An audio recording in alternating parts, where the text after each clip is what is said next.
నమస్తే, welcome to debate. Telangana cabinet కీలక నిర్ణయాలు తీసుకుంది. కాళేశ్వరానికి సంబంధించి గత బీఆర్ఎస్ ప్రభుత్వ మంత్రివర్గ మినిట్స్ తో కూడిన పూర్తి నివేదికను పీసీ ఘోష్ కమిషన్ కు ఇవ్వాలని కేబినెట్ నిర్ణయించింది. బనకచర్లను అడ్డుకోవాలని తీర్మానం చేసింది. ఇక స్థానిక ఎన్నికల నిర్వహణ పైన చర్చించింది.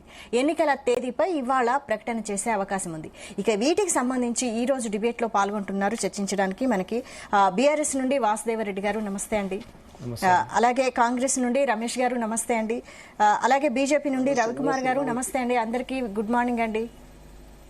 గుడ్ మార్నింగ్ అండి. రైట్, రమేష్ గారు మీరు చెప్పండి. నిన్న తెలంగాణ కేబినెట్ లో తీసుకున్న నిర్ణయాలలో ఈ రైతు భరోసా అనేది ముఖ్యమైనది ఒకటి. ఈ రోజు ఈ సెక్రటేరియట్ ముందు 2000 మంది రైతులతో రైతు సంబరాలు, రైతు నేస్తం కార్యక్రమం నిర్వహించబోతోంది. మండలాల వారీగా సంబరాలు చేసుకుంటోంది. అయితే వీటిపై ప్రతిపక్షాలు విమర్శ చేస్తున్నాయి. అంటే అధికారంలోకి వచ్చిన తర్వాత చేసి ఒక్కసారి మాత్రమే టైంకి నిధులు విడుదల చేసి సంబరాల అని విమర్శిస్తున్నారు. దీనిపై మీరేమంటారు రమేష్ గారు?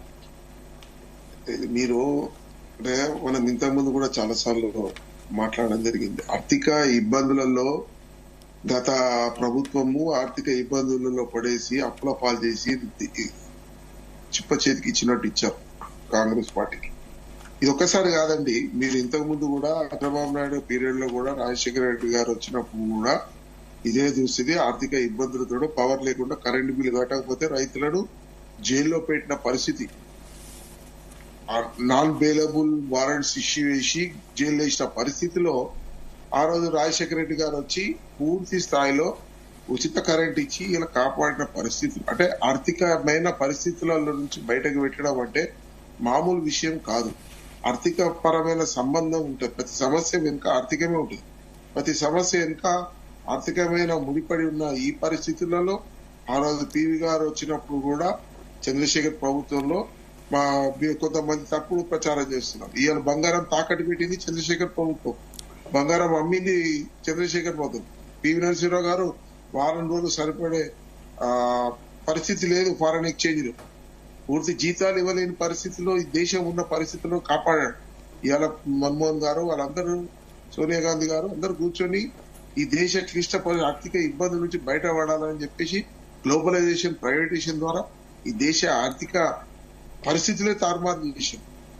ఇటువంటి మనం కంప్యూటర్ యుగాన్ని తీసుకొచ్చి ముందు పెట్టిన ఎన్ని కార్లు, ఎన్ని మోటార్లు, ఎన్ని ఫోన్లు, ఎన్ని సాఫ్ట్వేర్లు. ఈ రోజు ప్రతి రాష్ట్రంలో కూడా సాఫ్ట్వేర్, కంప్యూటర్ యుగాన్ని కూడా తెచ్చింది కాంగ్రెస్ ప్రభుత్వం. ఈ రోజు కూడా రేవంత్ రెడ్డి గారు కూడా చేస్తున్న కృషి ఏంటంటే ఈ రోజు అంచెలంచెలుగా ఒకటేసారి టక్కన ఇచ్చినాం పెట్టినాం ప్రభుత్వం రాగానే చేయడం అనేది అసలు ఓపెన్ గా చెప్పారు కదా. ఈ రోజు ఆర్థిక వనరులు సమకూర్చుకొని దేశ ఆర్థికాన్ని తికమక్క చేసిన పరిస్థితుల్లో టీఆర్ఎస్ పార్టీ ప్రభుత్వం ఉంటే దాన్ని తీర్చిదిద్దడానికి కోసం ఈ రోజు రేవంత్ రెడ్డి గారు స్వతహాగా అన్ని విషయాలను గమనించి ఆర్థిక వనరుల విషయంలో పూర్తి అవగాహన బట్టి గారితో కూర్చుని ఇవన్నీ కూడా సమస్యలను అప్పులే ఇచ్చి కొన్ని కోట్ల రూపాయలు వాళ్ళు చేసిన పనులకు కూడా ఇవ్వలే. ఆర్ఎండ్బి గాని, గ్రామ పంచాయతీ గాని ఎక్కడ కూడా పనులు ఇవ్వలే. ఇప్పుడు ఆర్థికమైన ఇబ్బందులతో కొనుగోలు కూడా చేసుకునే సామాన్య ప్రజలు ఆర్థిక ఇబ్బందులలో పడిపోయినండి. అది ఇంపార్టెంట్. ఒక మనిషి సామాన్యుడు ఒక పర్చేసింగ్ చేయాలంటే ఇలా కాస్ట్లీ అయిన ఐటమ్ కొనలేని పరిస్థితుల్లో, కూరగాయలు, పప్పు, ఉప్పు తప్పితే కొనుక్కోలేని పరిస్థితులలో, ఆర్థిక ఇబ్బందులలో అది మెయిన్ ఇంపార్టెంట్. మన ద్రవ్యోల్బణము అక్కడే కనబడుతుంది. ఈ రోజు అటువంటి సమస్యల నుంచి ఈ రోజు బయటపడాలనే కార్యక్రమం మీద పూర్తి స్థాయిలో నిమగ్నమై ఉంది కాంగ్రెస్ పార్టీ. ఈ రోజు అన్ని రకాల కూడా సహకరిస్తుంది. ముఖ్యంగా ఈ రోజు ప్రత్యేకమైన విషయం ఏంటంటే రిజర్వేషన్. ఇప్పుడు రాబో స్థానిక సంస్థల ఎన్నికల్లో కూడా రిజర్వేషన్ల విషయంలో కూడా ఈ రోజు ముఖ్యమైన విషయం ఏంటంటే ఏదో అగ్రవర్ణాలు, చిన్నోళ్ళు, బీసీలు అనే విషయం కాదండి. అందరు దేశ ప్రజలందరూ బాగుపడే కార్యక్రమం ఇది. ప్రతిదీ ఆర్థికంగా ముడిపడినది కాబట్టి దేశ సౌభాగ్యం, ఆర్థిక స్థితి, భవిష్యత్తు, ప్రగతి అన్ని కూడా అభ్యుదయం ప్రతిదీ కూడా ముడిపడి దేశ భవిష్యత్తు కోసం రిజర్వేషన్ పెడితే బీసీలు గాని, ఎస్సీలు గాని, ఎస్టీలు గాని సమతుల్యంగా సమాజంలో ప్రతి ఒక్కరు కూడా ఆర్థికమైన ఇబ్బందులు, విద్యావంతులై ఈ దేశ ప్రగతికి దావసులు అవుతారు. ఇప్పుడు అమెరికా ఉన్న పాపులేషన్ లో మన దేశం ఉన్న పాపులేషన్ మనకు అడ్వాంటేజ్ ఏంటంటే థిక్కెస్ట్ పాపులేషన్. మన దాని 25% కూడా అమెరికా పాపులేషన్ లేదు, అయినా వాళ్ళు ఆర్థికంగా ఎదిగి ఉన్నారు. మన దేశం ఎందుకు ఎదుగుంటలేదు? ఈ రోజు అది ఈ రిజర్వేషన్ లేక, స్థానిక అందరు కూడా సమతుల్యంగా లేక, సమాజం సమానత్వంలో లేక దేశ ప్రగతి ఆగుతుంది. ఇది గమనించాలి. విద్యావంతులు ధనవంతులు అయితేనే గాని మనకున్న అడ్డంకులు ఏంటి అనేది ఏం లేదు. ఈ రాహుల్ గాంధీ గారి నేతృత్వంలో ఇవన్నీ కూడా ఆలోచించి, ఇప్పుడు ఏదో అగ్రవర్ణాలను పైసలు గుంజుకొని బీసీలకు ఇచ్చుడు, ఎస్సీలకు ఇచ్చుడు కాదు కదా. ఇది కేవలము మన సమాజంలో అందరూ సమానత్వంగా ఆర్థికంగా ఎదగాలనే ఒక మంచి సంకల్పంతో ఈ రోజు రాజకీయంగా కూడా ఎదిగితే ఈ రోజు అందరూ కూడా బాగుపడుతున్నారు. రమేష్ గారు అధికారంలోకి వచ్చిన తర్వాత ఒక్కసారే కదా రైతు భరోసా టైంకి విడుదల చేసింది, ఒక్కసారి విడుదల చేసి సంబరాలు చేసుకుంటారా అని ప్రశ్నిస్తున్నారు. అదే సంబరాలు చేయడం అంటే వినండి, ఈ రోజు ఒక స్టెప్ ఎదిగాం, ముందుకొచ్చాం. ఈ రోజు ఎంతో కష్టపడి ఆర్థిక ఇబ్బందుల నుంచి బయటకు వచ్చి ఈ దేశ ప్రగతి కోసం, ఈ రాష్ట్ర ప్రగతి కోసం పోరాడుతున్న వాళ్ళు ఈ రోజు రైతాంగాన్ని కూడా కృషి చేయాలి, రైతాంగాన్ని కూడా సౌభాగ్యం ఉంటుంది. మేమే కదండి కరెంట్ ఉచితంగా ఇచ్చింది, కాంగ్రెస్ ప్రభుత్వమే కదా, ఎవరు ఇవ్వలే కదా. ఈ రోజు ప్రతి విషయంలో కూడా కాంగ్రెస్ పార్టీ సంతృప్తిగా పనిచేస్తుందండి. ఎక్కడ కూడా చీటింగ్లు ఉండేవి. ఇప్పుడు మేము గొర్రెలు బర్రెలు ఇచ్చి దేశ విద్యావంతులను చెడగొట్టి, విద్యావంతులు లేకుండా యూనివర్సిటీలు కానీ కాలేజీలు కానీ ఒక ప్రొఫెసర్ లేక లెక్చరర్ లేక బీసీలను ఎదుగుతున్నారు, వాళ్ళు ఇంజనీర్లు అవుతున్నారు. మన ఫీజు రింబర్స్మెంట్ తోటి ఎంతో మంది రిక్షా నడిపే వాళ్ళు పిల్లలు కూడా ఈ రోజు మంచి ఉండే పరిస్థితులలో మరొకసారి దెబ్బ జరిగింది 10 ఏళ్ల కాలంలో. నేనేమన్నా విద్య ఎక్కడ ఎదగాలి, ఆర్థికంగా ఎదగాలి, ఆరోగ్య విషయంలో ఎదగాలి. ఇది మేజర్ గా మన దేశ అభివృద్ధికి తీస్తుంది. ఈ రోజు ఇంత థిక్కెస్ట్ పాపులేషన్ అందరు ఎడ్యుకేటెడ్ అయ్యి ఆర్థికంగా ఎదిగితే ఈ రోజు ఒక మిజైల్ మొన్న ఇచ్చిపెట్టిన మిజైల్ ఇరాన్ పై విషయంలో ఒకటి $1.5 బిలియన్. అటువంటి పరిస్థితులలో ఆ దేశం పోయింది. మనం కూడా ఆర్థికంగా ఎదగాలి. మొదలు అన్నారంటే ప్రజలందరూ కూడా ఆర్థికంగా కొనుక్కోలేని ఒక భోజనం తప్పితే ఏం తినలేని పరిస్థితుల్లో ఆర్థిక ఇబ్బందులలో ఉన్నామంటే కారణం గత ప్రభుత్వాలు చేసిన నిర్వాహకం. ఓకే రవికుమార్ గారు చెప్పండి. నమస్తే అండి. ఇప్పుడు రమేష్ గారు చాలా విషయాలు చెప్పారు. సరే, ఆర్థికంగా ఎదగాలి, ఆర్థికంగా ఎందుకు వెనుకబడి ఉన్నాం అదని చెప్తున్నారు. సరే, మరి అంతకుముందు ఉన్నటువంటి కాంగ్రెస్ ప్రభుత్వము ఎందుకు మరి ఆర్థికంగా ఈ దేశాన్ని ముందుకు తీసుకుపోలేదు? ఆర్థికంగా ఈ దేశంలో ఉన్న ప్రజల్ని ఎందుకు ఎదగనీయలేదు? మధ్య కాంగ్రెస్ ఇతర ప్రభుత్వాలు వచ్చి ఈ దేశ వనరులను దెబ్బతీసి పూర్తి చంద్రశేఖర్ ప్రభుత్వం, ఈ రోజు చంద్రబాబు నాయుడు ప్రభుత్వం కూడా, ఈ రోజు కేసీఆర్ ప్రభుత్వం ఏంటంటే మీరు అనేసి అయిపోయిందన్నా మీ పాఠాలు. ఒక విషయం అడుగుతా, లేదు నా టైం ఇచ్చిర్రు నేను మాట్లాడి వాళ్ళు పెట్టింది చట్టసభలో పెట్టింది రమేష్ అన్న గారు డిబేట్ లో ఉన్నారు, మీరు క్లాస్ లో పాఠం చెప్పట్లేదు. ప్లీజ్ కాంగ్రెస్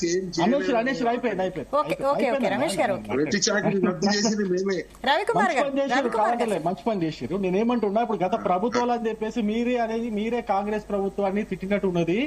మీరు కొంచెం రియలైజ్ అయినందుకు మీకు ధన్యవాదాలు తెలియజేస్తున్నా. ఇంకో విషయం కూడా ఏం చెప్తున్నంటే, ఈ దేశంలో గరీబీ హటావో అని చెప్పేసి నినాదం ఇచ్చింది కూడా మీరే. ఆ గరీబీని హటావో పని మేం చేస్తున్నాం, మోడీ గారు చేస్తున్నారు. మోడీ గారు గత 11 సంవత్సరాల పాలనలో 1,27,00,000 మంది పేదలు, అత్యంత పేదలు పేదరికం నుంచి బయటపడ్డారు. ఇది ప్రపంచ బ్యాంకు నివేదిక ఇచ్చింది. ఆ ప్రపంచ బ్యాంకు నివేదిక నేను కోట్ చేస్తున్నా. మొట్టమొదటి. రెండో విషయం, ఆరోగ్యం విషయం గురించి చెప్తున్నారు. ఆరోగ్యం విషయం గురించి మనం చెప్పుకుంటే, ప్రపంచ యోగా దినోత్సవం మేం చేస్తున్నాము. మేము అది చేసినందుకు ప్రపంచం మొత్తం జూన్ 21 యోగా దినోత్సవం. ఎస్, ప్రపంచం మొత్తం మీద యోగా వచ్చినాకనే వచ్చింది. మీరు ఎందుకు మీరు ఎందుకు బ్యాన్ చేసిన యోగాని? అదొకటి. రెండో విషయం, లేదండి ఒక్క నిమిషం, విద్య గురించి మాట్లాడుతున్నారు. విద్య గురించి మాట్లాడినప్పుడు మీ యొక్క హయాంలో ఎన్ని ఐఐటీలు, ఎన్ని ట్రిపుల్ ఐటీలు, ఎన్ని కాలేజీలు, ఎన్ని మెడికల్ కాలేజీలు ఉండే, ఎన్ని మెడికల్ సీట్లు ఉండే, ఇప్పుడు ఎన్ని మెడికల్ సీట్లు ఉన్నాయి, ఎన్ని ఐఐటీలు ఉన్నాయి, ఎన్ని ట్రిపుల్ ఐటీలు ఉన్నాయి, ఎన్ని నిమ్స్ ఉన్నాయి, ఎన్ని సైనిక్ స్కూల్స్ ఉన్నాయి, లెక్కలు ఇవన్నీ తెలుసుకోవాలి. కాబట్టి ఇది స్టేట్ సబ్జెక్ట్ కాబట్టి నేను పెద్దగా ఆ సబ్జెక్ట్ లో డీప్ వెళ్ళదలుచుకోలేదు. స్టేట్ సబ్జెక్ట్ కోసం మీరు అంటున్నారు ప్రభుత్వం యొక్క ఆర్థిక పరిస్థితి బాగా లేదు, బాగా లేనప్పటికీ కూడా మేము అన్ని ఆర్థిక వనరులను సమకూర్చుకొని మేము ఇవన్నీ చేస్తున్నాం అంటున్నారు. ఏమండి, మీకు గాని, మీ రేవంత్ రెడ్డి గారికి గాని, మీ కాంగ్రెస్ పార్టీ వాళ్ళకి గాని ఎలక్షన్ టైంలో ప్రభుత్వం యొక్క ఆర్థిక పరిస్థితి బాగా లేదు, 7 లక్షల కోట్ల అప్పు చేసింది తెరాస ప్రభుత్వం అని చెప్పేసి మీకు తెలిసిన విషయమే. తెలిసి కూడా మీరు ఎందుకు అట్లా హామీ ఇచ్చినారు? 15,000 రూపాయలు రైతు భరోసా 100 రోజుల్లో అమలు చేస్తామని ఎందుకన్నారు? 100 రోజుల్లో రైతు రుణమాఫీ చేస్తామని ఎందుకన్నారు? అన్ని తెలిసి కూడా మీరు అన్నారంటే మీరు క్లీన్ గా మీ ఇంటెన్షన్, మీ ఉద్దేశం ప్రజలను మోసం చేయడమే కదా. అది మీరు ఇంట్రోస్పెక్షన్ చేసుకోవాలి, మీరు ఒకసారి ఆత్మవిమర్శ చేసుకోవాలని చెప్పేసి రమేష్ గారిని కోరుతున్నారు.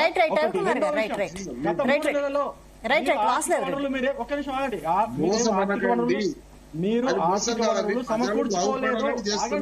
ఆగండి సార్, మీరు ఆర్థిక వనరులు సమకూర్చుకోలేదు. ఎక్కడ కూడా మీరు సంపద ఎక్కడ కూడా పెంచలేదు.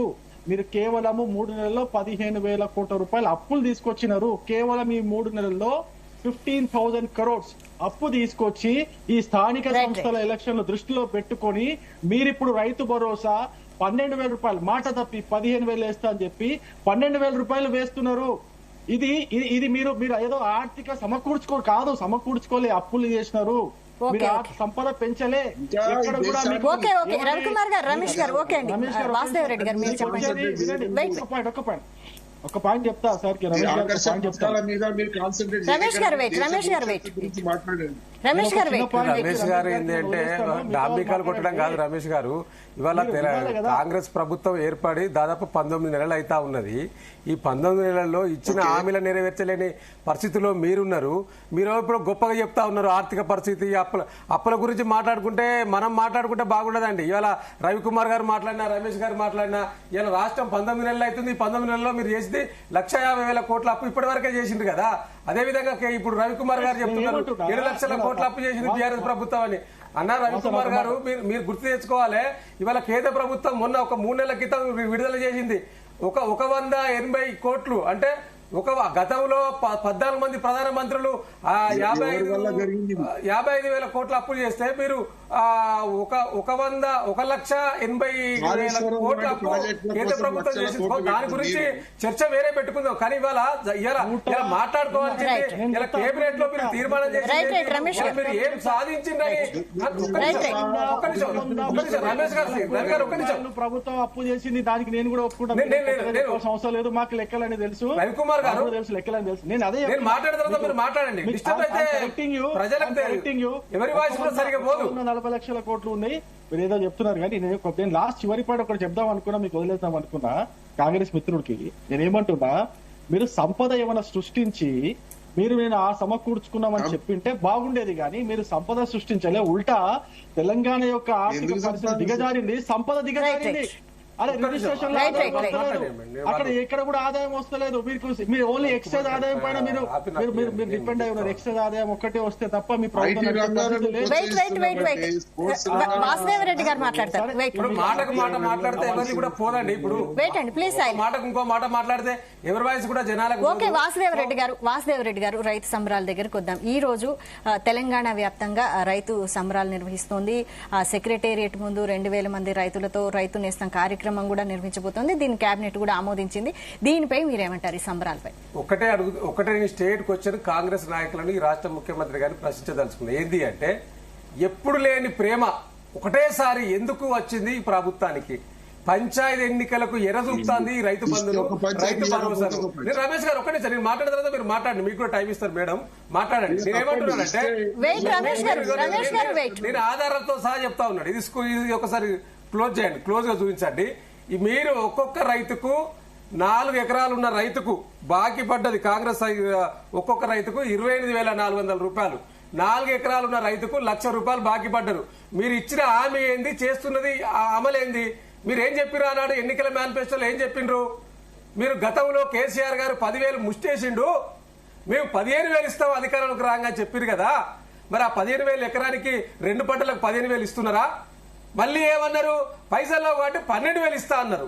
పోనీ ఆ 12,000 అయినా ప్రతి పంటకు వేసవికి వానాకాలానికి ఇచ్చిండ్రా అంటే మధ్య 2 పంటలకు ఎగ్గొట్టిండ్రు. 23, 24లో రబీలో రైతులకు ఇవ్వాల్సింది 30,000 అయితే 20,000 ఇచ్చిండ్రు, 10,000 బాకీ పడ్డది. 24, 25లో రైతులకు ఇవ్వాల్సింది రబీలో 24, 25లో 30,000 అయితే 1 రూపాయి ఇవ్వలేదు. మొన్న 24 వానాకాలంలో 30,000 ఎగ్గొట్టిరు. ఇప్పుడు వాళ్ళ కాలంలో నేను ఏమంటున్నానంటే మొన్న మీరు ఇచ్చింది ఎంత అండి? మొన్న వేసవి కాలంలో మీరు ఇచ్చింది ఎంత? 8,000 కోట్లు, దాదాపు 7,000 కోట్లకు 4,000 కోట్లు రిలీజ్ చేసిరు. అది కూడా 3 ఎకరాలు 4 ఎకరాల లోపు వరకే ఇచ్చిండ్రు. ఇప్పుడు మళ్ళీ పంచాయతీ ఎన్నికలు ఉన్నాయి కాబట్టి రమేష్ గారు ఒకటి స్టేట్కి వచ్చాను నేను చెప్పినాక మీరు చెప్పండి. ఇప్పుడు పంచాయతీ ఎన్నికలు ఉన్నాయి కాబట్టి ఈ పంచాయతీ ఎన్నికల్లో మీకు ఓట్లు దండుకోవాలి కాబట్టి దీంట్లో ఏం చేసిండ్రు? మీరు అలాంటి శుద్ధ పూసలకి ఏం చెప్పిండ్రు? కేసీఆర్ రాళ్లకు రప్పలకు అన్నిటికి ఇచ్చిండు. 10 ఎకరాలు ఉన్న వాళ్ళకి ఇచ్చిండు, 20 ఎకరాలు ఉన్న వాళ్ళకి ఇచ్చిండు. మేము దానికి సీలింగ్ పెడుతున్నాం 5 ఎకరాల వరకు 10 ఎకరాల వరకు అని నీతి వాక్యాలు చెప్పిన మీరు ఇవాళ పంచాయతీ ఎన్నికలు ఉన్నాయని చెప్పి ఇవాళ 10 ఎకరాలకైనా 15 ఎకరాలకైనా 20 ఎకరాలకైనా ఇచ్చుకుంటూ 9,000 కోట్లు రిలీజ్ చేసినామని చెప్పిండ్రు కదా. మరి దేనికోసం చేసిరు? నేను నిజంగా మీరు గతంలో ఇచ్చినట్టు చెప్పకుండా ఉండాలంటే మరి మీరు కటాఫ్ చేయాలి కదా. అంటే మీకు ఓట్లు కావాలి, సీట్లు కావాలి ప్రజలకు. మీరు ఆనాడు కేసీఆర్ గారు నాట్లకు రైతు బంధు ఎత్తే మీరు ఓట్లకు రైతు భరోసా ఇస్తా ఉన్నారు. మీకు మాకు తేడా గది. ఇలా రైతుల పైన ప్రేమ ఉన్నది మీకు కాదు. ఇలా మీరేదో గొప్పగా సాధించడం అన్నట్టు మీరేమో 1,00,000 కోట్లు ఇచ్చినామని చెప్తున్నారు రైతులకు. ఎక్కడ ఇచ్చారని ఒక పత్రం విడుదల చేయండి. మీరు ఎవరో రైతులకు ఏమేమి ఖర్చు పెట్టిండో. ఇలా గతంలో బీఆర్ఎస్ సర్కార్ ఉన్నప్పుడు రైతులు రాజు చేయడానికి అనేక కార్యక్రమాలు నాడు కేసీఆర్ గారి నాయకత్వంలో తెలంగాణ రాష్ట్రంలో తీసుకున్నాం. మీరు ఓట్ల కోసం మాత్రమే, ఏదొచ్చినా ఓట్ల కోసమే. ఇలా రైతు భరోసా ఇచ్చినా, రైతు రుణమాఫీ చేసినా ఆ రుణమాఫీ కూడా మీరు 50% కంటే ఎక్కువ చేయలేదు. ఏం చేసిందని మీరు అదే రైతు వేదికలు విమర్శించారు కదా. అదే రైతు వేదికలలో మీరు సంబరాలు చేస్తా ఉన్నారు. కాబట్టి మీరు ఓట్ల కోసం చేస్తా ఉన్నారు తప్పితే రైతుల పట్ల మీకు ఏమాత్రం ప్రేమ లేదు. ఒకటి. రెండవది ఇలా మీరు కేబినెట్ లో తీసుకున్న నిర్ణయాలు మేడం ఇవాళ మొత్తం కూడా మీరు ఎన్నికల కోసమే పనిచేస్తున్నట్టు కనిపిస్తున్నది. కానీ ప్రజలకు ఇచ్చిన వాగ్దానాలు అన్నిటి కూడా ఇప్పుడు 6 గ్యారంటీల మీద 13 అంశాలు 420 హామీలు ఇచ్చిండ్రు. మరి నేను 420 హామీల గురించి ఇప్పుడు మాట్లాడతలేను. 6 గ్యారంటీల మీద 13 అంశాలు ఇచ్చిండ్రు. ఆ 13 అంశాలు మీరు ఇప్పటి వరకు ఎన్ని నెరవేర్చిండ్రు? ఎంత పూర్తి స్థాయిలో అమలైంది? ఇదంతా కూడా ప్రజల్లో చర్చ లేదా? ఇవాళ మీరు చేస్తా ఉన్నదంతా కూడా మీరు ఏదో అప్పులు చేస్తా ఉన్నారు అన్నారు. మీరు తెలంగాణ 20 దాదాపు 19 నెలలు అవుతుంది అధికారంలోకి వచ్చి. ఈ అధికారంలోకి వచ్చినాక తెలంగాణ సంపదను పెంచడానికి ఎలాంటి కార్యాచరణ తీసుకున్నారు మీరు? ఇప్పటి వరకు ఏం లేదు. నిల్లు కార్యాచరణ ఎక్కడున్నది? ఏ కార్యాచరణ లేదు. కాబట్టి మీరు కప్పదట్టే విధంగా మీరు వాగ్దానాలు ఇచ్చు తప్పించుకొని తిరగడం తప్పితే తెలంగాణ రాష్ట్ర ప్రజలకు చేసింది ఏం లేదనేది ఇలా స్పష్టంగా కనిపిస్తున్నది. ముఖ్యంగా కేబినెట్ లో ఇవాళ కేబినెట్ లో మీరు తీసుకున్న నిర్ణయాలు ఇలా ఇరిగేషన్ కి సంబంధించి మొత్తం కూడా ఇలా బనకచర్ల విషయంలో కావచ్చు, అదేవిధంగా రైతు బంధు కావచ్చు. నిన్న దాదాపు 5 గంటల కేబినెట్ సమావేశంలో ఇలా తెలంగాణ రాష్ట్రానికి సంబంధించిన నీటి హక్కుల విషయంలో ఇలా రేవంత్ రెడ్డి గారు పక్క రాష్ట్ర ముఖ్యమంత్రి గారు ఏది మాట్లాడితే అదే ఇలా మంత్రులతో మాట్లాడిచ్చిండు తప్పితే అక్కడ చేసింది ఏం లేదు. ఇలా దాని గురించి మాట్లాడదాం. ఇలా నెక్స్ట్ మాట్లాడదాం. మల్లేశ్వర్ గారు నమస్తే అండి. మల్లేశ్వర్ గారు నమస్తే అండి. ఈ కాళేశ్వరం విషయానికి వస్తే ప్రభుత్వం తమ దగ్గర ఉన్న పూర్తి వివరాలను కమిషన్ కి అందివ్వాలని కేబినెట్ లో నిర్ణయించారు. దీనిపై మీరేమంటారు? ప్యానెల్లో ఉన్నటువంటి మిత్రులకు మరియు జీ తెలుగు ప్రేక్షకులకు నమస్కారం అండి. వాస్తవంగా కాళేశ్వరం కమిషన్ వేసినప్పటి నుంచి కూడా కొంత కేబినెట్ లో అప్రూవల్ అయింది అని బీఆర్ఎస్ చెప్తా ఉన్నది. మరి అసలు తుమ్మల నాగేశ్వరరావు ఒకడు ముందుకేసి కేబినెట్ లో తీర్మానమే చేయలేదనే దాని మీద మాట్లాడుకుంటా రావడం జరిగింది. దానికి ఈటెల రాజేందర్ ఆనాటి ఆర్థిక శాఖ మంత్రి ఉన్నటువంటి ఈటెల రాజేందర్ మాత్రం చాలా కరాఖండిగా ఏంటంటే ఒకవేళ కేబినెట్ లో ఆమోదం కనుక లేకపోతే నేను రాజకీయాల నుంచి నిష్క్రమిస్తా అని చెప్పి ప్రభుత్వానికి ఒక ఛాలెంజ్ ఇచ్చినటువంటి సందర్భాన్ని కూడా మనం ప్రజలందరూ కూడా చూస్తా ఉన్నాం. ఇక్కడ నిన్న తీసుకున్నటువంటి నిర్ణయం కూడా మినిట్స్ 30వ తారీఖు ఇస్తామని చెప్పి మరి మంత్రి వర్గం తీర్మానం చేయడం, ఆ 30 లోపు ఆ మినిట్స్ అంటే కేబినెట్ లో తీసుకున్నటువంటి ఆనాడు బీఆర్ఎస్ కేసీఆర్ ప్రభుత్వం తీసుకున్నటువంటి నిర్ణయాలు ఏదైనా మేము సబ్మిట్ చేస్తామనే దాని మీద కొంత చెప్పడము ఒక రకంగా ఈటెల రాజేందర్ చెప్పిన దానికి కొంత సపోర్ట్ గా నిన్న తీసుకున్న నిర్ణయం కూడా అవపడతా ఉన్నది. ఎందుకంటే అసలే మినిట్స్ లేవు, అసలు మంత్రివర్గమే జరగలేదు, తీర్మానం జరగలేదు అని చెప్పిన క్రమంలో నిన్న ఆ తీర్మాన కాపీ పంపిస్తామని చెప్పడము అది ఏదేమైనప్పటికీ కూడా కొంత బీఆర్ఎస్ కి ఉపశమనం లాగానే భావించాలి. అయితే ఇక్కడ సమస్య ఏంటంటే కేసీఆర్ కాళేశ్వరము ఇదంతా కూడా మొదటి నుంచి కూడా ఇదంతా ఇలా కాళేశ్వరము చేయబట్టే కేసీఆర్ ఓడిపోవడానికి కూడా కాళేశ్వరము ఒక కారణమైంది. ఎందుకంటే బిఫోర్ ఎలక్షన్స్ అక్టోబర్ లో 2 పియర్స్ కుంగిపోవడము, ఆ టైంలోనే కొంత కేసీఆర్ కు బాగా భారీ నష్టం జరిగినట్టు అటువంటి పరిస్థితి ఉన్నది. మరి ఇప్పటికీ మరి 1.5 year దాటిపోయింది, దాదాపు 19 నెలలకు వచ్చింది. మరి దాని మీద రిపేర్ చేసే విషయంలో కావచ్చు కొంత కాంగ్రెస్ దాన్ని మరి కేసీఆర్ కు అపవాదు మూటగట్టాలనే ఉద్దేశమా, లేకపోతే అది మరి రిపేర్ అయ్యే అవకాశం లేదా అనేది మరి కొంత ఆలోచించాలి. అక్కడ ఆ ప్రయత్నం అయితే ఎక్కడ జరగడం లేదు.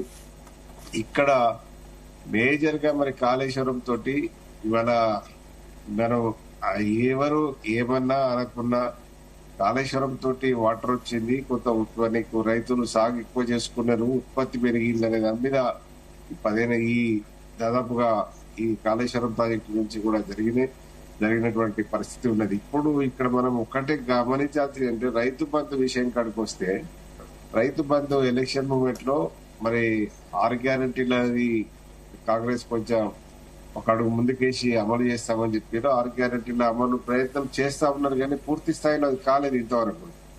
రైతు రుణమాఫీ విషయంలో కావచ్చు, తర్వాత ఇక్కడ ఇది ఇప్పుడు 100% చేసినటువంటి పరిస్థితి ఇక్కడ లేదు.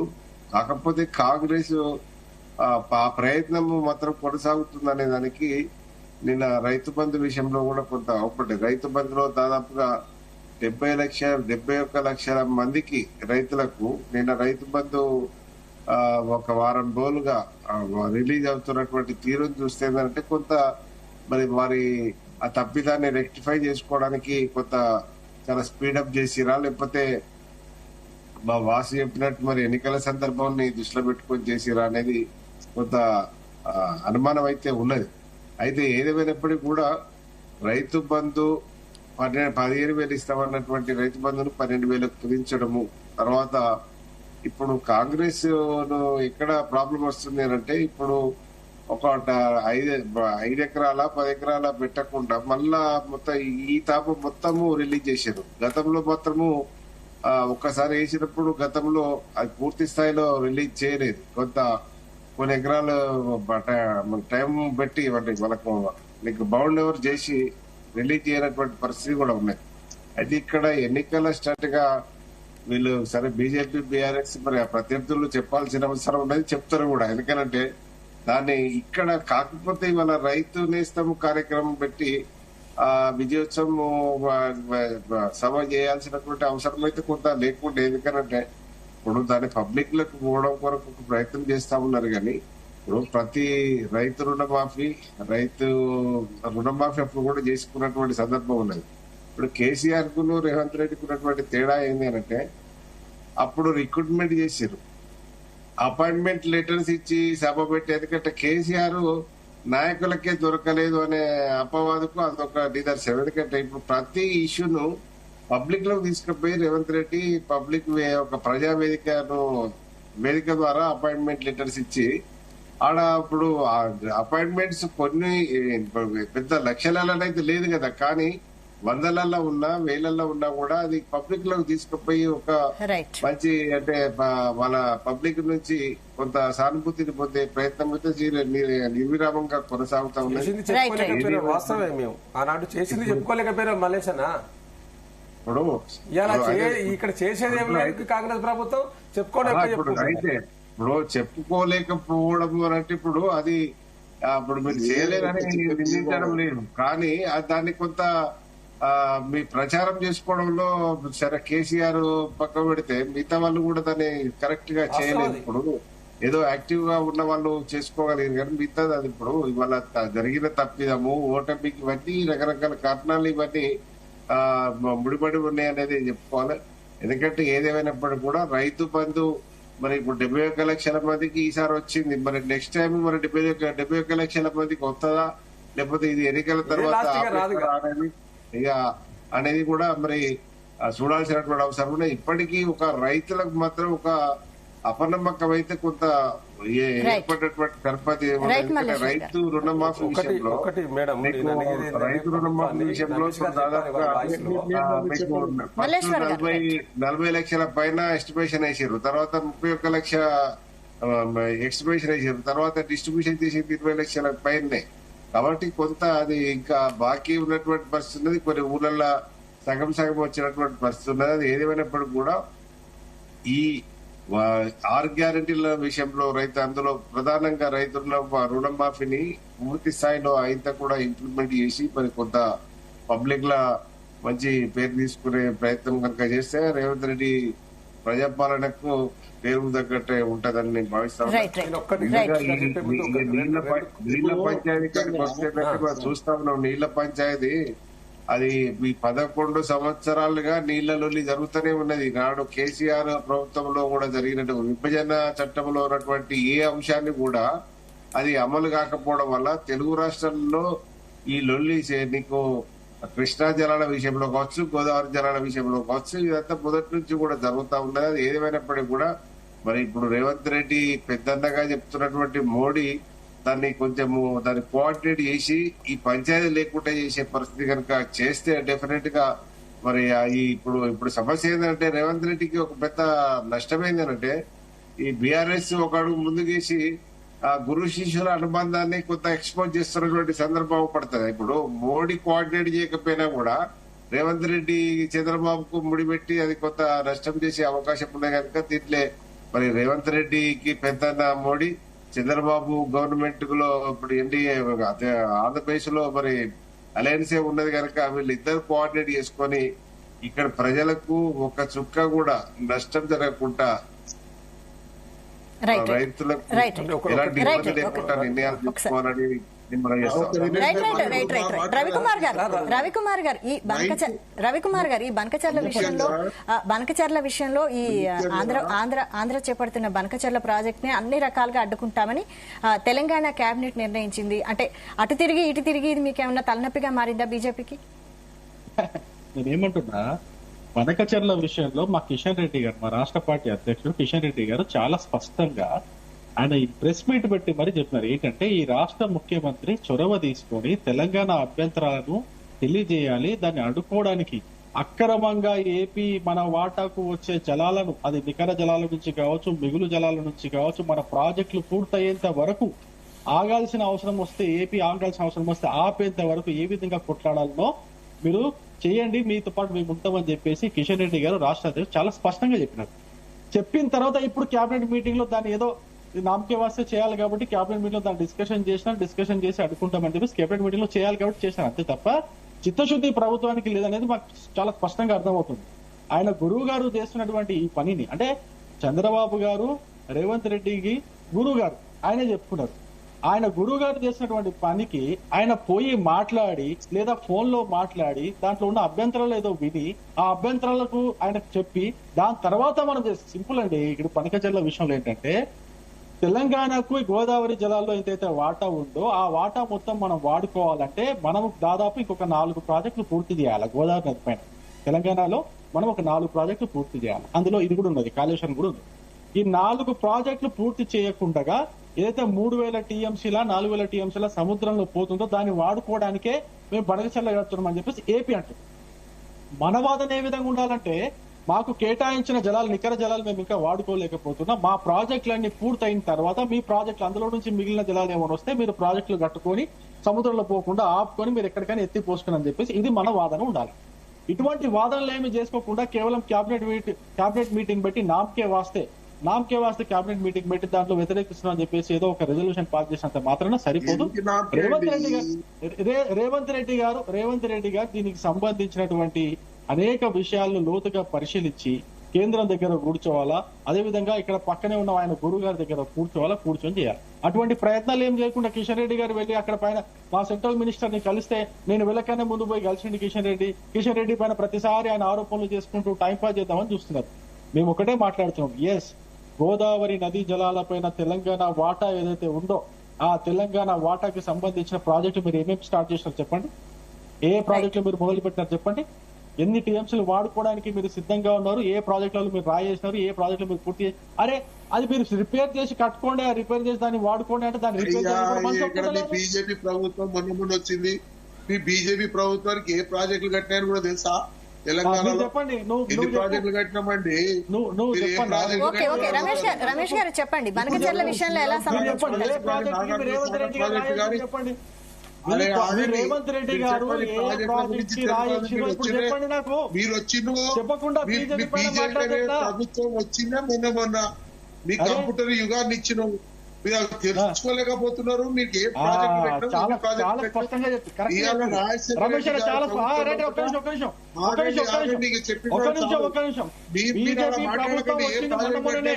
అంటే మరి దేశంలో ఉన్న ఆర్థిక వ్యవస్థకి ఈ దేశంలో ఒక్క నిమిషం అన్నా మాట్లాడితే ఏందో మీ ప్రాజెక్ట్ ఎన్ని కట్టిండ్రు ఏం కట్టిన లెక్క అడుగుతున్నారు తప్పితే మేము ఇవాళ ఈస్ట్ వెస్ట్ గోదావరికి సమతుల్యంగా ఈ రోజు పంటలు పండిస్తున్నామంటే ఈ రోజు నీరు పారుదల కాంగ్రెస్ హయాంలో పట్టినే ఒక అంచెలంచెలుగా ప్రణాళిక బద్ధకంగా ఈ రోజు చేస్తేనే నీళ్లు అందుతున్నాయి. కాళేశ్వరం ప్రాజెక్టు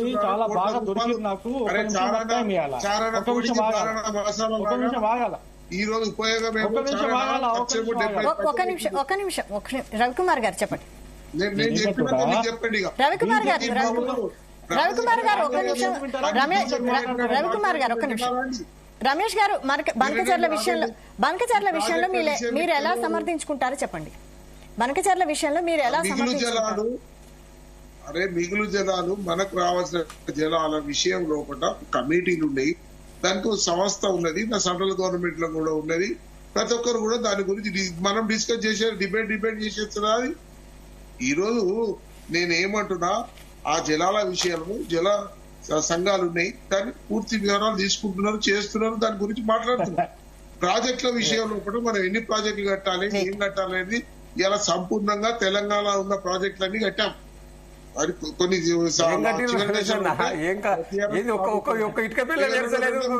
తెలంగాణ ఉన్న ప్రాజెక్టులన్నీ కట్టినామని చెప్పబడుతుంది. రమేష్ గారు ఎందుకు మాట్లాడతారు అబద్ధం? మీ నాయకులు లెక్క కాళేశ్వరం ప్రాజెక్టు ద్వారా కోట్ల రూపాయలు సర్వనాశనం చేసి ఈ రోజు ఆర్థికంగా ఇబ్బందులు పాలు చేసింది టీఆర్ఎస్ ప్రభుత్వం. నేను ఒక్కటే విషయం మాట్లాడుతున్నాను, ఒక్క నిమిషం అండి.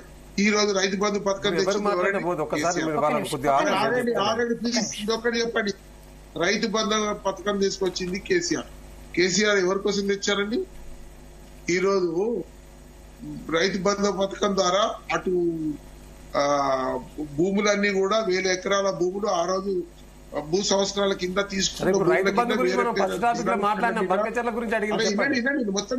మొత్తం వినండి పెడితే బేనామీ పేర్ల మీద పెట్టి ఈ రోజు ఆ భూములన్నీ కూడా మళ్ళా భూస్వాములే 100 ఎకరాలు తీసుకొని దాని మీద రైతు బంధు పథకం తీసుకొని లీగల్ గా వాళ్ళ పట్టదారి చేసుకున్నారు.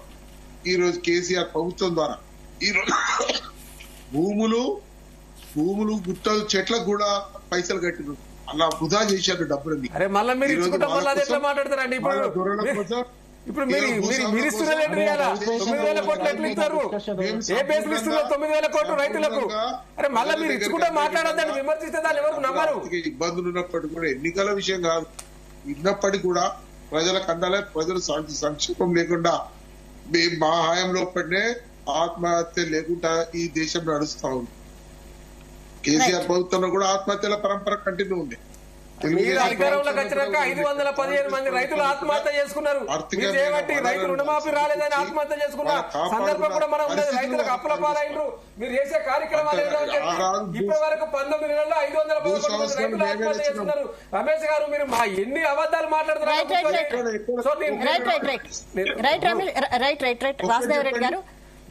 వీళ్ళు ముఖ్యమంత్రి గారు ఎట్లున్నారంటే, ముఖ్యమంత్రి గారు ఏం మాట్లాడుతున్నారు? రవి గారు ఒక్క నిమిషం. వీళ్ళ ముఖ్యమంత్రి గారు ఏం మాట్లాడతారంటే, మన పీపీటీ ఇచ్చిన సందర్భంలో బేసిక్స్ తెలియదు వీళ్ళ ముఖ్యమంత్రి గారికి. బేసిక్స్ తెలియకుండా తెలియకపోయా ఎవరికి తెలియదు, కానీ తెలుసుకోవాలనే ఒక ఆలోచన కూడా వీళ్ళ ముఖ్యమంత్రి గారు చేయలేదు. వారు మన పీపీటీలో సెక్రటరీలో మాట్లాడే విధానం మనం చూసినాం కదా. దేవదుల ఏ బేసిన్ లో ఉన్నదని వాళ్ళ ఇంజనీర్ అడిగిన సందర్భం మనం చూసినాం. నల్లమల్ల అడవులు ఏ జిల్లాకు వస్తాయి, ఏ పరిధిలో ఉన్నదని చెప్పినాడు. దాన్ని బట్టే ఆయనకున్న బేసిక్స్ నాలెడ్జ్ ఏమో మనకు తెలిసిపోతా ఉన్నది. కాబట్టి వారు ఏమంటారు, మాకు 1500 టీఎంసీలు 1000 టీఎంసీలు గోదావరిలో 500 టీఎంసీలు కృష్ణలో ఇస్తే చాలు, మీరు ఏం తీసుకపోయినా పర్వాలేదని చెప్పి ఒక రాష్ట్ర ముఖ్యమంత్రి మాట్లాడినండి. అవగాహన లేకుండా ఇలా దాని మీద చర్చ పెట్టకుండా, దాని మీద మాట్లాడకుండా మళ్ళీ పిల్లి మొక్కలు వేస్తూ ఇలా పక్క రాష్ట్ర ముఖ్యమంత్రి గారు ఏం మాట్లాడుతున్నాడో దానికి అనుకూలంగానే మేము ఏమడుగుతున్నాం, తెలంగాణ రాష్ట్ర ప్రజల పక్షాన నీటి హక్కుల కోసం ఆనాడు కేసీఆర్ గారు అలిపేరు గారి పోరాటం చేసిండు. వాటిని సాధించుకోవడానికి ట్రిబ్యునల్ దాకా వెళ్లిపోయినాము. ఇలా గోదావరిలో ఎవరైతే మిగులు జలాల గురించి చంద్రబాబు నాయుడు గారు మరి బనకచెర్ల ప్రాజెక్టును రూపకల్పన చేస్తా ఉన్నారో, ఆ మిగులు జలాల్లో మాకు 1950 టీఎంసీలు రావాలని అప్పటి ముఖ్యమంత్రి కేసీఆర్ గారు స్వయంగా కేంద్ర మంత్రిత్వ శాఖకు లెటర్లు రాసి మాకు ఆ మిగులు జలాల్లో 1950 టీఎంసీలు మిగులు జలాల్లో 968 టీఎంసీలు నికర జలాల్లో మొత్తం కలిపితే 2918 టీఎంసీలు గోదావరిలో రావాలి. అదేవిధంగా కృష్ణలో మనకు ఆనాడు తాత్కాలిక పద్ధతిలో ఆనాడు ఉన్న కేటాయింపుల ప్రకారం 299 టీఎంసీలు మాత్రమే చేసిండ్రు. ఇది కూడా పాపం ఎవరిది? కాంగ్రెస్ ప్రభుత్వ పాపమే. ఆనాడు బైఫర్కేషన్ అయిన సందర్భంలో ఈ యొక్క కృష్ణ వాటర్లను పంపకాలు చేసిన సందర్భంలో అప్పుడు ఉమ్మడి ఆంధ్రప్రదేశ్ లో తెలంగాణ రాష్ట్రంలో ప్రాజెక్టులు కట్టకుండా రిజర్వాయర్లు నిర్మాణం చేయకపోవడం వల్ల ఉన్న ప్రాజెక్టుల వల్ల మనకు 36-34% ప్రకారం మరి దాదాపుగా 299 టీఎంసీలు తెలంగాణకు, 511-12 టీఎంసీలు ఆంధ్ర కాలానికి కేటాయించినండి. దీంట్లో ఆనాడు కేసీఆర్ గారు 2014 అధికారులకు రాగానే సెక్షన్ 3 కోసం ఫైట్ చేసి సుప్రీంకోర్టు దాకా వెళ్లిన తర్వాత కేంద్ర ప్రభుత్వంలో మంత్రిత్వ శాఖ మీ కేటాయింపులు మేము చేస్తాం, తప్పకుండా మీరు సుప్రీంకోర్టులో కేసు విత్డ్రా చేసుకోమంటే మేము విత్డ్రా చేసుకుంటే అప్పటి జలశక్తి మంత్రి స్వయంగా ఇద్దరిని పిలిచి మీ పంపకాలు చేస్తామని చెప్పి ఇలా ట్రిబ్యునల్లో మేము అడిగిన వాటా అయింది, తెలంగాణ రాష్ట్ర వాటా అయింది 763 టీఎంసీల వాటా ఇలా ఇవ్వాలి కృష్ణాలో కూడా అని చెప్పి మేము డిమాండ్ చేసినాం. అన్నాడు 763 టీఎంసీలు మేము అడిగితే ఇలా ఈ రాష్ట్ర ముఖ్యమంత్రి ఏమంటాడండి, 500 టీఎంసీలు ఇస్తే సరిపోతుంది కృష్ణాలో, 1000 టీఎంసీలు ఇస్తే గోదావరిలో సరిపోతుంది అంటాడు. అంటే గింత అవగాహన రాహిత్యంగా మాట్లాడితే అందుకే మేము అడుగుతా ఉన్నాం, ఇలా బేసిక్స్ ముఖ్యమంత్రికి మీరు తెలంగాణ రాష్ట్ర ప్రయోజన హక్కులకు భంగం వాటిల్లే విధంగా మళ్లీ ఆంధ్రప్రదేశ్ కు దారదత్తం చేసే విధంగా మీ కార్యాచరణ ఉంటా ఉన్నది.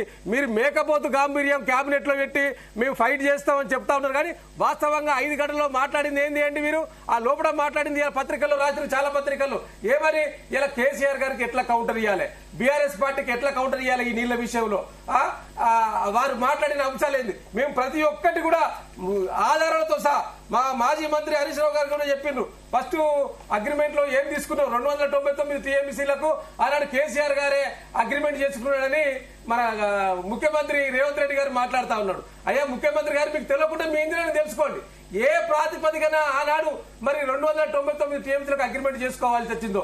మన పెద్దలు మల్లేష్ గారు ఉన్నారు, విశ్లేషకులు, వారికి కూడా తెలుసు, నాకు తెలిసి రవికుమార్ కూడా ఐడియా ఉండాలి, చదువుకున్న ప్రతి ఒక్కరు కూడా తెలిసి ఉంటది. అగ్రిమెంట్ లో మీరు చూడండి, తెప్పించుకోండి, ఎవరికి తెలవాలని లేదు, పుట్టంగానే అన్ని తెలియదు, ఎవరికైనా తెలుసుకోండి. మేము కూడా తెలుసుకొని స్టడీ చేసి మాట్లాడుతా ఉన్నాం.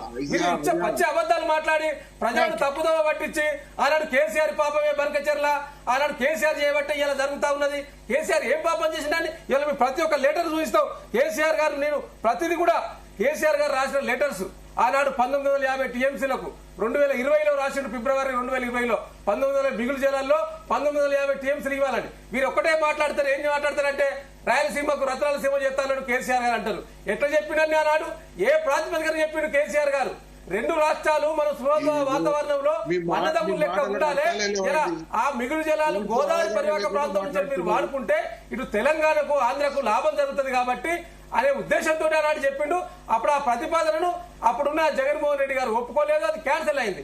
ఆ తర్వాత జగన్మోహన్ రెడ్డి గారు పెన్నా లింక్ ఏదైతే ఇప్పుడు బనకచెర్లని రేవంత్ రెడ్డి గారు చెప్తా ఉన్నారో, ఆనాడు ఇదే గోదావరి నీటిని పెన్నా లింక్ తీసుకెళ్లడానికి అప్పటి ముఖ్యమంత్రి జగన్మోహన్ రెడ్డి గారు చేసిన కార్యాచరణ ఇప్పుడు చంద్రబాబు నాయుడు గారు కొనసాగిస్తా ఉన్నాడు. కాబట్టి ఇలా నీళ్ల విషయంలో కేసీఆర్ గారు ఎవరితో రాజీ పడడండి.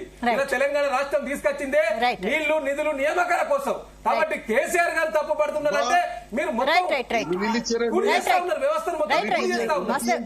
రవికుమార్ గారు చెప్పండి. రైట్ రవికుమార్ గారు రమేష్ గారు రవికుమార్ గారు ఇంకొకటి అండి కాదండి ఇలా సెంట్రల్ లో ఉన్న బీజేపీ పాత్ర కూడా ఉన్నది. ఇలా బీజేపీ నాయకులు ఏం మాట్లాడతారండి? ఇలా వీళ్ళ అరవింద్ గారు వీళ్ళ బండి సంజయ్ గారు ఒక అజ్ఞానిగా మాట్లాడుతున్నాడు. మొన్న బండి సంజయ్ నిన్న కాక మొన్న ఏం మాట్లాడిండు? తమ్మిడిహట్టి దగ్గర 163 టీఎంసీలు అవైలబుల్ ఉండే అక్కడ తమ్మిడిహట్టి దగ్గర తీసుకోలేకపోయినారు. అసమర్థ ముఖ్యమంత్రి అలాంటి అసలు ప్రభుత్వాలు ఉన్నది బీఆర్ఎస్ కాంగ్రెస్? మీరు ఎవరు విమర్శించాలి? ఎవరితో మాట్లాడాలి? రేవంత్ రెడ్డి గారికి మీరు సపోర్ట్ గా మాట్లాడతారు కదా. రాష్ట్రంలో ఉన్న కేంద్ర మంత్రులు తమ్మిడిహట్టి దగ్గర నీళ్ళు అని సిడబ్ల్యూసీలే స్వయంగా ఇచ్చింది కదా, లెటర్ ఇచ్చింది. తెలియకుంటే ఎట్లా? కాంగ్రెస్ ఒక బాధ్యతాయుతంగా 8 మంది ఎంపీలు తీసుకున్నారు, 2 సెంట్రల్ మినిస్టర్ తీసుకున్నారు. కానీ మీ పాత్ర ఏంది? తెలంగాణ ఏమి చేయకుండా బీజేపీ ఇటు కాంగ్రెస్ రెండు కూడా బీఆర్ఎస్ ను తెలంగాణ రాష్ట్ర ప్రయోజనం ఈ రెండు పార్టీలు కూడా ఫెయిల్ అనేది స్పష్టంగా కనిపిస్తుంది. రవికుమార్ గారు చెప్పండి. నేనేమంటున్నా, వాసుదేవ్ గారు మా బీజేపీ అయిన పడ్డ ఆయన ఒక విషయం గుర్తు తెలుసుకున్నారు. 2016లో ఎపెక్స్ కమిటీ ఏం చెప్పిందంటే, మీరు 400 టీఎంసీలు గోదావరి మీరు వాడుకోవచ్చు, దాన్ని కృష్ణల మిల్ కలుపుకోవచ్చు అని చెప్పేసి ఎపెక్స్ కమిటీ ఈ తెలంగాణ ప్రభుత్వానికి కేసీఆర్ గారికి అనుమతి ఇస్తే దానిపైన నిద్రపోయారు. మరి ఏం చేశారు మీరు? ఎపెక్స్ కమిటీ మీకు అనుమతులు ఇచ్చింది 2016లోనే. దాని మీద 28 లెటర్లు రాసినాం. 28 లెటర్లు రాసినాం. 28 లెటర్లు. రవికుమార్ గారు మీరు తెలుసుకోండి, తెలియకుండా మాట్లాడకండి. కృష్ణా పరివాహక ప్రాంతంలో 400 టీఎంసీల కోసం 28 లెటర్లు కేంద్రానికి రాసినాం. ఏ రోజు ఏ లెటర్ రాసినాం మీకు పంపిస్తాను వాట్సాప్ లో చూసుకో. మాట్లాడి వాళ్ళ మీరు మాట్లాడేటప్పుడు నేను అడ్డం పడలే, నన్ను మాట్లాడేవాళ్ళు.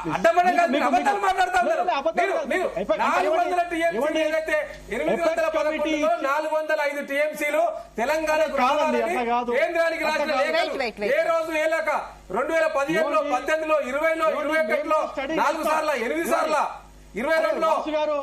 వాసు గారు మీరు స్టూడియోలో ఉన్నారు, నన్ను మాట్లాడివాళ్ళ. మీరు మాట్లాడప్పుడు నేను అడ్డం పడలే. మీరు బీజేపీ పైన మీరు ఆరోపణలు చేస్తున్నప్పుడు రవికుమార్ గారిని చెప్పనివ్వండి. నేను మీ పైన ఉన్న ఆరోపణలు నేను గుర్తు చేస్తున్నప్పుడు మీరు ఎందుకు అడ్డం పడుతున్నారు? 2016లో ఎపెక్స్ కమిటీ చాలా స్పష్టంగా 400 టీఎంసీల్ని మీరు కృష్ణా బేసిన్లో ఎత్తిపోసుకోవచ్చు అని చెప్పేసి మీకు చాలా స్పష్టమైన అనుమతులు ఇచ్చినప్పుడు మీరు దానిపైన ఎటువంటి కార్యాచరణ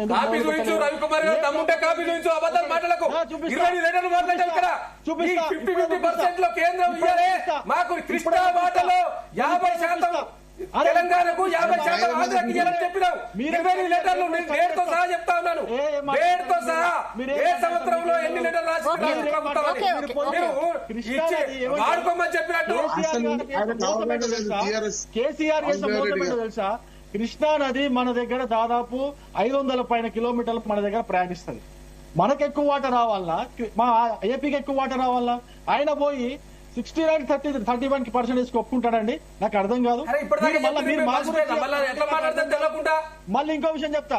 ఉమ్మడి ఆంధ్రప్రదేశ్ లో మనకు ప్రాజెక్టు కట్టకపోవడం వల్ల, రిజర్వాయర్ లేకపోవడం వల్ల తాత్కాలిక పద్ధతిలో 299 టీఎంసీల కాలాలు చెప్పుకోవడం జరిగింది. వాసుదేవరెడ్డి గారు వెయిట్ రవికుమార్ గారు వెయిట్ మల్లేశ్వర్ గారు మీరు చెప్పండి. ఒక నిమిషం నేను మాట్లాడలేదండి పాపం, నాకు అవకాశం ఇవ్వలేదు. వాసుదేవ్ రెడ్డి గారు ఎంతైతే స్టడీ చేస్తారో మేము కూడా అంతే స్టడీ చేస్తాం. మీకు ఎంతైతే మెటీరియల్ అవైలబుల్ ఉందో మాకు కూడా అంతే మెటీరియల్ అవైలబుల్ ఉన్నది. మేమెంత చదువుకున్నాం మీరు కూడా అంతే చదువుకున్నట్టు దాన్ని చదివితే అర్థమవుతుంది. మేమేదో కొత్త క్రియేట్ చేసి చెప్తున్నట్టు మీరేదో కొత్త క్రియేట్ చెప్తున్నట్టు అట్లా మాట్లాడకండి.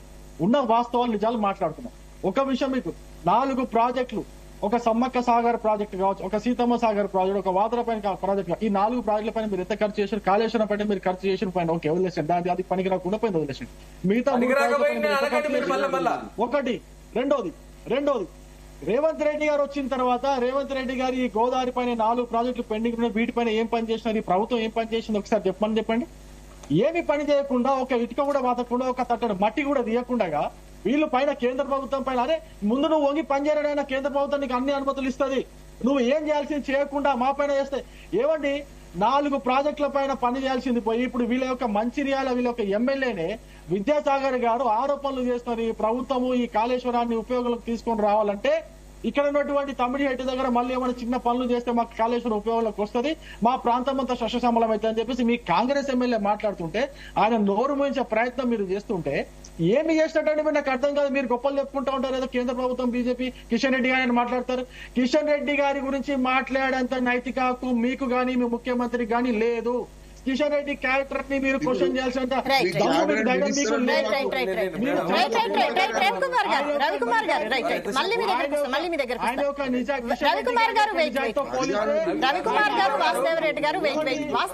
కిషన్ రెడ్డి గారు ఆకాశం అంత ఎత్తులో ఉంటారు, మీరు రేవంత్ రెడ్డి ఉంటారు. మల్లేశ్వర్ గారు రవికుమార్ గారు మల్లేశ్వర్ గారు మీరు చెప్పండి. బీఆర్ఎస్ బీజేపీ వర్షన్ విన్నారు కదా, మీరు చెప్పండి. ఇప్పుడు సమస్య ఏంటంటే 2016లో ఎఫెక్సీ కమిటీలో కేసీఆర్ గారు ప్రపోజల్ పెట్టింది 763 టీఎంసీలు కావాలని. దాని మీద ఎలాంటి దానికి మనకు చేయాల్సినటువంటి చర్చ చేయాల్సినటువంటి అవసరం లేదు. ఎందుకంటే ఆయన అడిగింది 763 టీఎంసీలు కావాలి అనేది అడిగినట్లే అప్పుడు బ్రిటిష్ కమిటీ ముందే చెప్పినటువంటి సందర్భం ఉన్నది. ఇప్పుడు సమస్య ఏంటంటే బనకచర్ల ఇష్యూ వచ్చే వరకు కొంత సమస్య అంటే ఇక్కడ ఆడ జగన్ ఉంటే పరిస్థితి వేరుండి కావచ్చు, చంద్రబాబు ఉండడం వల్ల ఇది కొంత ఏమైందంటే రేవంత్ రెడ్డికి గురువు అని లేకపోతే వీళ్ళకు ఉన్నటువంటి బంధాన్ని కొంత ముడి వేసుకొని చర్చ చేస్తున్నటువంటి సందర్భం అవపడతా ఉన్నది. కానీ ఇది కొంత అంటే ఇప్పుడు 500 ఒకే సరిపోతుందని అక్కడ అప్పుడు 400కో 500కో కేసీఆర్ ఒప్పుకున్నటువంటి దాఖలాలు ఏం లేవు. ప్రపోజల్ పెట్టిండు, ఒప్పుకోనటువంటి సందర్భాన్ని కూడా మనం గుర్తు చేసుకోవాల్సినటువంటి అవసరం ఉంది.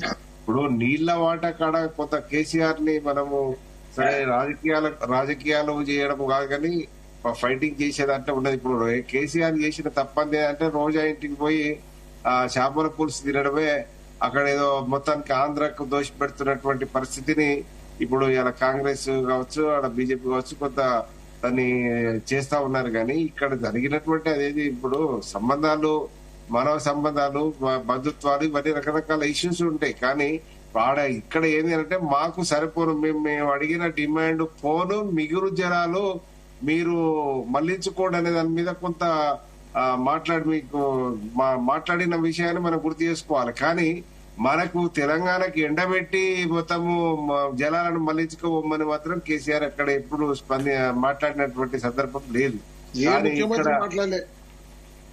ఇప్పుడు ముఖ్యమంత్రి మాట్లాడిన దాంట్లో ఇప్పుడు ముఖ్యమంత్రి గారిది ఇక్కడ ఎక్కడ తప్పు పడుతున్నారు అంటే ఇప్పుడు మనకు 500 టీఎంసీలే సరిపోతుంది అనే దాని మీద మాట్లాడే వారికి ఏదంటే అది చంద్రబాబుకు ఫేవర్ చేస్తా. అయితే వాస్తవంగా 500 టీఎంసీ మనకి ఎనఫే, కానీ మనకు రావాల్సిన వాటా కాడ ఎందుకు కొట్లాడతలేడు అనే దాని మీద కొంత చర్చ చేస్తా ఉన్నారు. కానీ ఏదేమైనప్పుడు కూడా రేవంత్ రెడ్డి గారు చాలా స్ట్రాంగ్ గానే నిర్ణయం తీసుకున్నాడు. బనకచర్ల విషయంలో అవసరం ఉంటే లీగల్ గా ఆయన అప్రోచ్ కావడానికి కొట్లాటకు దిగుదామనే దాని మీద మంత్రి అయితే మంత్రి మన రవిభాయ్ చెప్తున్నాడు మంత్రివర్గం మీద తూతు మంత్రంగా చేసిరంటే ఏది నిర్ణయం తీసుకోవాలని కొట్లాటకైనా పెట్టుబడికైనా దేనికైనా మంత్రివర్గం లేకుండా ఏది చేయలేదు. అదే పనిని రేవంత్ రెడ్డి చేసిండు.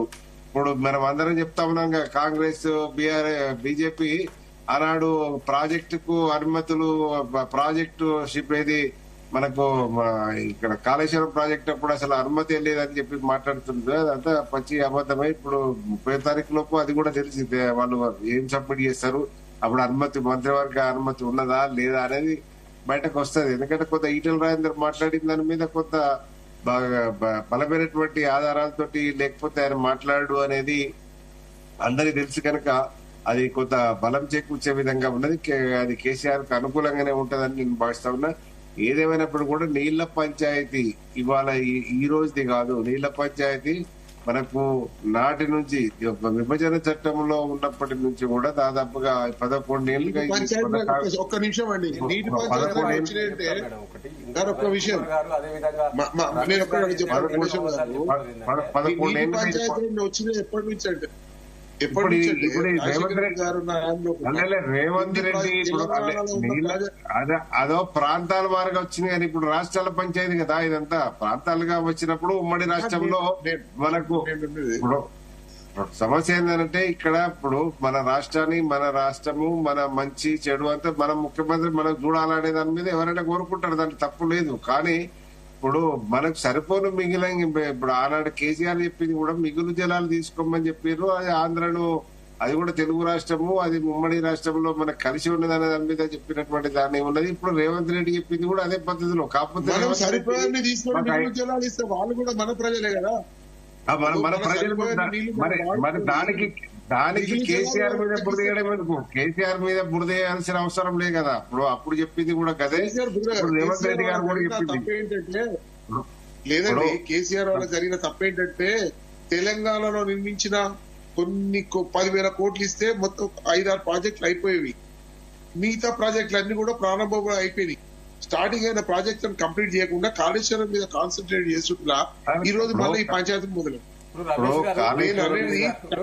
తప్పిద జరిగింది కేసీఆర్. ఇప్పుడు కాళేశ్వరం తోటి ఇప్పుడు ఆయనకు ఉండే ఇప్పుడు వాళ్ళకు కేసీఆర్ కూడా న్యాయ నిపుణులు ఉంటారు, జన నిపుణులు ఉంటారు కదా. ఇప్పుడు కాళేశ్వరం మీద ప్రాజెక్టు మీద పెట్టిరు అంటే, కాళేశ్వరం మీద సపోర్ట్ చేసిరు అంటే కాళేశ్వరం ఉపయోగపడుతుంది అనేది అంటే చేసిరు. కాకపోతే అది కుంగడము ఆయనకు కొంత అపవాదం వచ్చింది. కానీ ఇలా ప్రపంచ దేశాలు కూడా కాళేశ్వరం కేసీఆర్ మెచ్చుకున్నారు కదా. అట్లా అది ఉండడం వల్ల ఆయనకు అపవాదం కూడా కట్టుకున్నాడు. ఏది అయినప్పటికీ కూడా ఇప్పుడు మధ్య కమిషన్ తెలుస్తుందండి. ఇప్పుడు కమిషన్, కాళేశ్వరం కమిషన్ ఏం రిపోర్ట్ ఇస్తుంది ఏందనేది. ఇప్పుడు కాళేశ్వరం, ఇప్పుడు నేనే ఇంజనీర్ను, నేనే డాక్టర్ చెప్పినంత మాత్రాన ప్రొసీజర్ అధికారులు చూసుకోవాలి కదా. ఇప్పుడు అదే ఇప్పుడు ప్రతి ప్రభుత్వంలో రాజకీయ నాయకులు సేఫ్ గానే ఉంటారు. వచ్చేదంతా అధికారులతోటే. ఇప్పుడు అధికారులకే మెడ చుట్టుకే తిరుగుతుంది, మెడకే చుట్టుకుంటది. ఇదంతా కూడా జరిగే పరిస్థితి ఉంటుంది. రమేష్ గారు కానీ ఇంతకుముందు ఏమంటారు, మీరే ఒప్పుకున్నారా నాడు 200 రవికుమార్ గారు. నేను దయచేసి ఈ యొక్క లెటర్ నేను మీకు వాట్సాప్ పంపిస్తా నేను అయిపోయినాక.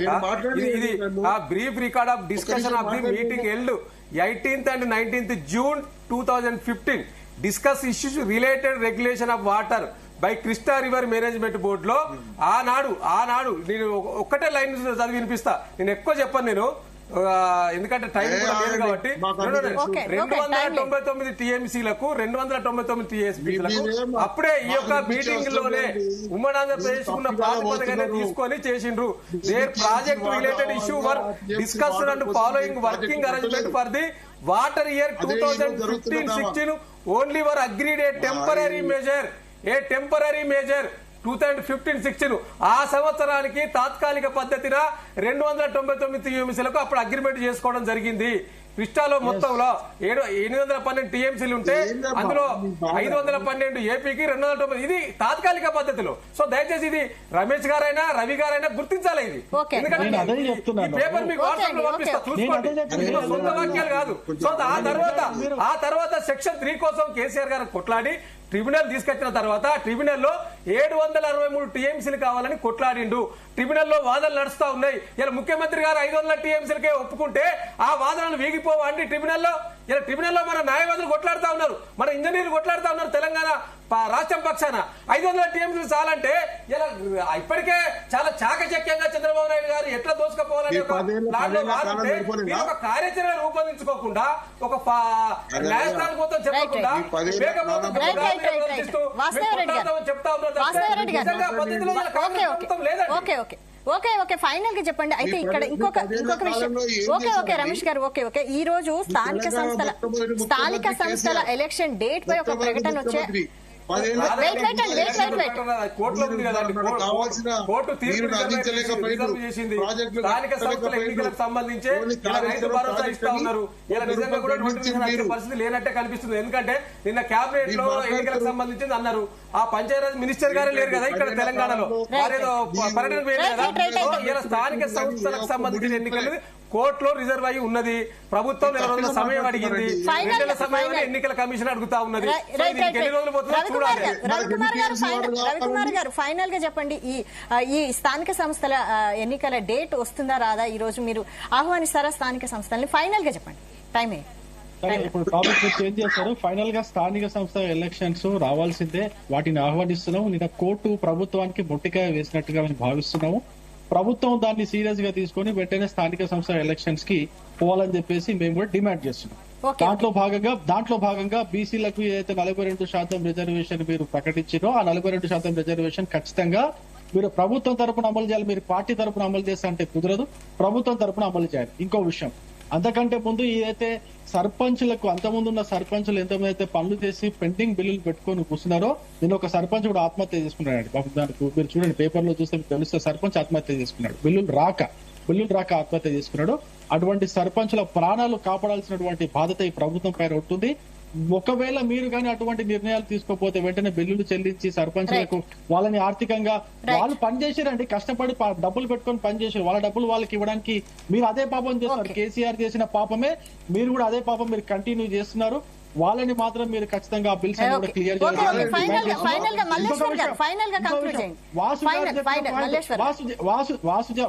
వాసు గారు చెప్పిన పాయింట్స్, ఎస్ ఆయన 299 టీఎంసీస్ అన్నాడు, నేను శాతాల్లో చెప్పిన ఇద్దరు ఒకటే చెప్పిన. మిత్రమా మీరే తప్పు చెప్పారు, నేనే తప్పు చెప్పాను. 2016 విషయం నేను 2016 విషయం మాట్లాడుతున్నాను, 2017 విషయం మాట్లాడుతున్నారు. 2016 మల్లేశ్వర్ గారు ఫైనల్ గా వన్ లైన్ లో కంక్లూడ్ చేయండి. Final time. స్థానిక సంస్థల ఎన్నికలకు పోవాలనంటే కాంగ్రెస్ కు పెద్ద టాస్క్ ఉంది. కామారెడ్డి డిక్లరేషన్ అమలు చేస్తే తప్ప కాంగ్రెస్ ను రేపు స్థానిక సంస్థలలో ప్రజలు నమ్మే పరిస్థితి లేదు. ఎందుకంటే బిఫోర్ ఎన్నికల ముందు సర్పంచుల బిల్లులు రాక అవస్థలు పడతా ఉంటే రేవంత్ రెడ్డి గారు ప్రామిస్ చేశారు, మేము అధికారంలోకి వచ్చిన వెంటనే మేము విడుదల చేస్తామని చెప్పారు. అవి కూడా పూర్తి స్థాయిలో కాలేదు, చాలా మందికి నష్టం జరిగి ఉన్నది. ఈ రోజు సర్పంచులుగా పోటీ చేయడానికి కూడా అభ్యర్థులు దొరకని పరిస్థితి మరి వచ్చింది అని అంటే మనం ఒక్కసారి ఆలోచించాల్సినటువంటి అవసరం ఉన్నది. ఏదేమైనప్పటికీ కూడా స్థానిక సంస్థలకు ఈ కోర్టు నిర్ణయాలు కావచ్చు, ఇక్కడ బీసీలకు 42% రిజర్వేషన్స్ అమలు చేసిన తర్వాతనే పోతారు. ఎందుకంటే విద్యా ఉద్యోగ రంగాలలో రిజర్వేషన్స్ కావాలని ఇక్కడ శాసనసభలో తీర్మానం చేసి పంపిరు, పార్లమెంట్ పంపిరు, కానీ పార్లమెంట్ లో డెసిషన్ రాదు. ఎందుకనంటే అది దేశవ్యాప్తంగా ఉన్నటువంటి సందర్భము, అది రకరకాల పేజీలతోటి ఉన్నది కనుక రాజ్యాంగం సంబంధించి ఏం చెప్తుంది అనంటే స్థానిక సంస్థలలో రిజర్వేషన్స్ అమలు చేయడం కొరకు ఎలాంటి అంటే తగ్గించుకోవడానికి కానీ పెంచుకోవడానికి కానీ ఆయా రాష్ట్ర ప్రభుత్వాలకు అధికారం ఉంది. ఆ అధికారాన్ని వినియోగించుకొని ఇక్కడ 42% బేషరతుగా అమలు చేస్తే బీసీలందరూ కాంగ్రెస్ వైపున ఉంటారనేది నేను మనం చేస్తా ఉన్నాను. స్థానిక సంస్థల ఎన్నికలు పోయే ముందు 3 దఫాలు బట్ల బోనస్ పెండింగ్ లో ఉన్నది. అదేవిధంగా రైతు రుణమాఫీ పెండింగ్ లో ఉన్నది, రైతు బంధు రైతు భరోసా పెండింగ్ లో ఉన్నది. ఈ పెండింగ్ తో పాటు ఇప్పటిదాకా చెప్పినట్టు ఇలా బీసీ రిజర్వేషన్ అంశం కూడా అది తేలే అంశం కాదనేది ఇలా స్పష్టంగా అందరికి తెలుసు. కానీ మీరు రేపు ప్రజల్లో చెప్పుకోవడానికి కోర్టుకు పోయినరు, ఆ కోర్టు ఇస్తలేదు, కేంద్ర ప్రభుత్వం ఇస్తలేదు, నెపండేటుడు తప్పితే దీంట్లో చేసినాకనే నెరవేర్చినాకనే స్థానిక సంస్థల ఎన్నికలకు రాహుల్ గాంధీ నేతృత్వంలో ఈ రోజు రిజర్వేషన్లు బలైన వర్గాలు గాని, ఎస్సీలు గాని, ఎస్టీలు గాని అందరూ కూడా సమతుల్యంగా సమాజంలో ప్రతి ఒక్కరు కూడా ఆస్తిపరులు, విద్యావంతులు, రాహుల్ గాంధీ అమలు కాదండి, కేంద్ర ప్రభుత్వం అమలు కావాలి రిజర్వేషన్లు. డిబేట్ లో పాల్గొన్నందుకు అందరికీ థ్యాంక్ యూ వెరీ మచ్ అండి. వాసుదేవ్ రెడ్డి గారు, అలాగే రమేష్ గారు, రవికుమార్ గారు, మల్లేశ్వర్ గారు, అందరికీ థ్యాంక్ యూ వెరీ మచ్ అండి. ఇది వాటి డిబేట్. చూస్తూనే ఉండండి జీ తెలుగు.